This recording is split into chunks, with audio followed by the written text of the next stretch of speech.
what you're doing stops working. And so it's not exactly a geographical idea, you know, because when you think of explored territory, you think of geographic landscape, like the domain of an animal, you know, or like your house. And you know, that's definitely an element of it. But you know, if you're in your house and a snake comes into your living room and you're in there, it's like, well, that's an important difference between your house 1 second ago and your house now. And so your house can turn into unexplored territory at the drop of a hat, and that's because we live in space and time. And so the unexplored territory is conceptual, it's a conceptual territory, and it's just wherever you are when things aren't working for you the way they're supposed to be. And so, and these are permanent parts of the human experience, which is why I think they are fundamental characters in our narratives. There's always you, there's some subject of the story, and that subject is an ambivalent person with many different potentials, and you're always somewhere, and it's with other people because that's our territory, right? I mean, we're social beyond comprehension. And you know, even our primate ancestors, most of their territory was other primates, and their brains and our brains are specialized to view the world as an aggregation of personalities. It's really important to us, and so we tend to view the whole world that way. And then unexplored territory, well, that's where you don't know what to do. But you know, you do know what to do when you don't know what to do. Peculiarly enough, it's rather non-specific. It's this generalized stress response, and so what happens is you freeze, roughly speaking, if the threat is enough. Then you produce a lot of cortisol and a lot of adrenaline so that you're bloody well ready to move quick in whatever direction you have to, and then maybe you pay more attention, and that's what you do when you don't know what to do. And the problem with that is you can stay in that state forever, man. That's kind of what post-traumatic stress disorder is. It's like you're just like that all the time, and the problem with that is it's very uncomfortable. I mean, you stay like that for any length of time, you're going to get depressed, you're going to develop an anxiety disorder, you're going to get old, because you're burning up resources like mad. You know, your system is shunting everything to maintain that state of emergency preparation, and it's exhausting. It's not where you want to be. So that's partly why people are so prone to defend their territories, their familiar territory, because if their familiar territory is invaded or disrupted, then they default back to this state of emergency preparation, and that's like, that can unglue you if it's profound enough. You know, and you guys know this already. I mean, I think people experience this most particularly when they're betrayed by someone they have an intimate relationship with, you know, when they're lied to.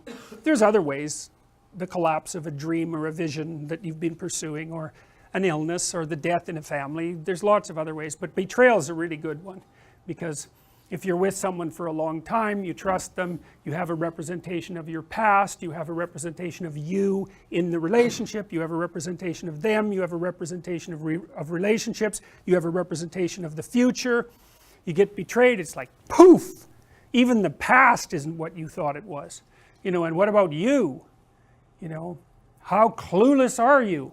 And maybe not at all, or maybe ultimately gullible, you don't know. Is it your fault? Or, you know, are you so clueless that you just can't protect yourself, or was the person malevolent in some subtle way that you failed to detect? Everything's up in the air. Not good. And this idea that human beings travel to the underworld and come back is like, it's a really useful thing to understand, because we do that all the time. Whenever we fail, it's like whoop, down into the underworld for a while where everything's in chaos, and then maybe we sort ourselves out and bang, we're back up. And so one way of conceptualizing yourself is not as order and as not as chaos, but as the thing that traverses between the two domains. And that, I would say, is the mythological hero.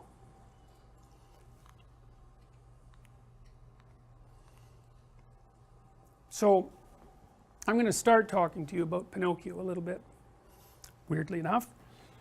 I hope you enjoy this. And the reason I want to do it is because I want to put some, I want to bring what I told you abstractly down to earth, and then you can start thinking, well, do the conceptions that I've introduced to you, are they good for anything? Do they help? That's the order, descent into chaos, re-establishment of order. That's Paradise Lost, Profane History, Paradise Regained. It's the classic comedy, and that's the story of life. And so the question is, how do you manage it? And so that's a question you really want to know the answer to. So you'll pay money, weirdly. You'll line up and pay money to see a story about that, even if you don't even know that that's what the story is about. And the reason for that is that actually part of you does know what the story is about. You know, your cognition has multiple layers. You understand things that you don't know you understand in ways that you don't understand, and you can tell that because, you know, we talked about Pinocchio a little bit, how absurd it is, and that it doesn't matter. Well, sorry, I have a question. So we've been talking, chaos is when people don't do what they expect to do in a negative sense, so something bad happens to you. What if the reaction is extremely positive, like something that you don't expect, like winning a lottery? Do you also go into a stress response, or? So it would be the same thing? No, it's not quite the same thing. It's a good question, and we will address that. We will address that. I mean, winning the lottery is generally not a good idea for people. You know, because it's just too much. It's too much for them. It flips their lives upside down. So, and they tend at best to return to their original baseline level of emotion. But yes, something remarkably good, I mean, it's a lot better than something remarkably bad, obviously, but it still can have that destabilizing effect. So it depends on what elements of your life it disrupts. Like in some sense you have a map that you're operating within in the world, and that map is predicated on assumptions of different sorts, some shallow, some profound.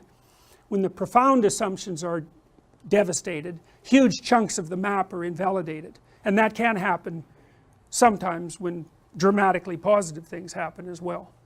So, but the fundamental rule is the more of your axiomatic presuppositions are disrupted, the harder it is on you. You know, like maybe you quit your job because you won the lottery. It's like, hey, I'm off to the beach, I'm going to drink margaritas. It's like, that'll work for about 4 days. You know, you do that for 3 months, you're a beach alcoholic. It's like, that's a real improvement. You know, so it's not that easy. And often too, if you take people out of their routine, you know, they just flounder.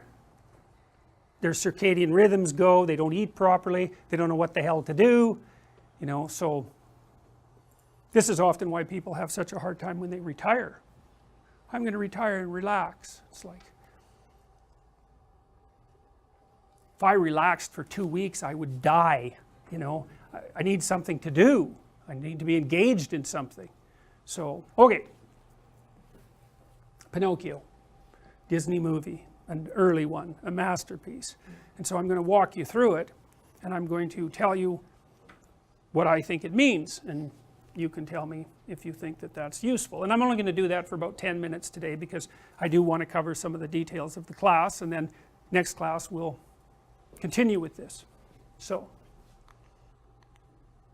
the movie opens with the opening credits, which are carved wooden signs, which is like a hint, you know, because Geppetto's a carver.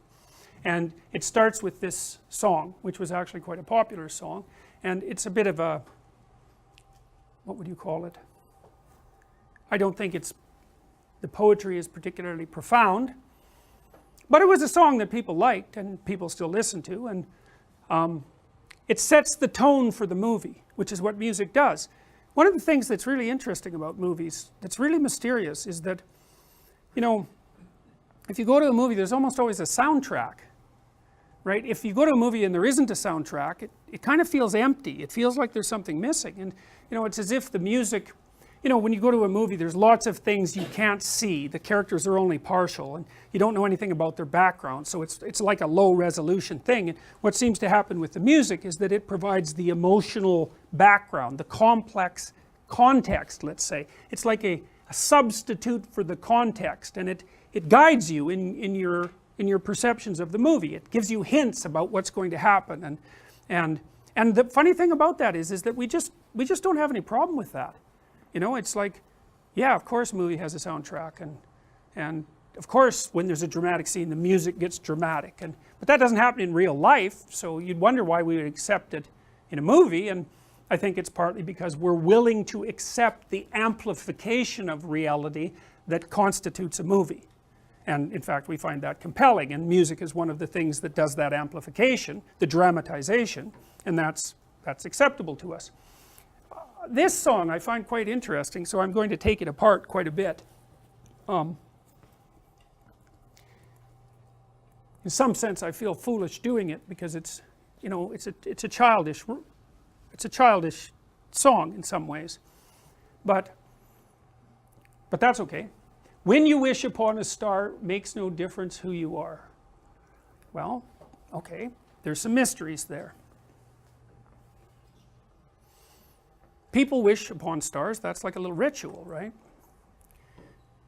Why do they do that? Well, and what exactly is a star? That's another question, because there are stars that shine in the heavens, and there are people who are stars. And so, why are people stars? Well, they're usually famous people, right? They're people who attract a lot of attention, and maybe they're people who have a lot of talent. That's another possibility. Maybe they're models. I don't mean, you know, clothing models, although sometimes they are, but they're models for emulation. That's what being a star means. That's why People magazine is full of stars. It's like they're like heroes brought to earth, and of course you know nothing about them. All you know is their public persona, and of course they're usually very attractive, and so that allows you to project upon them all the things that would go along with ideal humanity. And so they're stars. But still, why stars? Well, stars beckon in the darkness, right? And they're otherworldly. That's the thing that's cool. They're not of this earth. And I mean that technically, because obviously they're not of this earth, but I also mean it phenomenologically. I mean it as an element of human experience. So most of you are urban, and so you've not had the experience of, perhaps, of the full night sky, you know, and that's really too bad, because the full night sky is one of those experiences that actually induces awe naturally, you know, and no wonder. You look up there and there's just stars everywhere, right? You're looking at the edge of the galaxy. That's the Milky Way, right? It's the edge of the galaxy. It's like, wow, there's the edge of the galaxy, and there's just so many of them, and it's such an expanse. You're looking into infinity. You're looking into the unknown. You're looking beyond yourself, that's for sure. And you know, that produces a sense of awe in people, like looking at the Grand Canyon or something like that. And you're looking at something that transcends yourself. But that feeling of awe, that seems to be something that's a natural part of our response. You know, you might feel awe when you meet someone that you regard as particularly admirable as well, because you feel that there's something transcendent about them. So here's an interesting thing to think about. There are people you admire, and there are people that you don't admire. And that's a clue, right? That's a clue as to your value system. And it might be not really something you can even put your finger on. It's like you find this person captivating, you find this person admirable. And it's as if there's something inside of you that's looking for what's admirable, you know, assuming that you are. And that person who's admirable has a faculty, some faculty, that you would like to have for yourself. And so they're a model for emulation. And that's part of how people develop, you know, like little kids often develop little hero crushes on older kids, you know, not that much older, but sort of the person that's sort of just within their grasp, and then they follow them around and imitate them, and you know, so they're imitating what they find admirable. Well, the fact that you find something admirable is a hint as to the structure of your unconscious value system. And so you could think, even as an exercise, you could think, well, what qualities of a human being do I find admirable? You have to ask yourself that, in a sense. You can't really think about it. There is a difference between asking yourself a question and thinking about it.